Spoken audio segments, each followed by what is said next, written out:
Hi, this is the Motorola Moto G84 and I'll show you how to edit notification panel shortcuts on this device.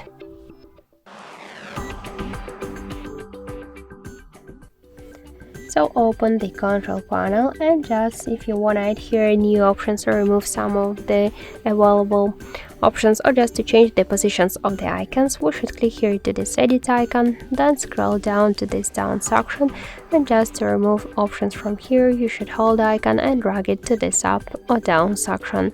By the same way you could remove some from the options.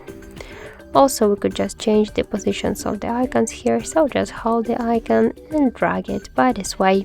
To reset the changes, click to the three dots, tap to reset, or to save the changes, tap to go back, and that's it. So that's it, thank you for watching, and if you find this video helpful, leave thumbs up and subscribe.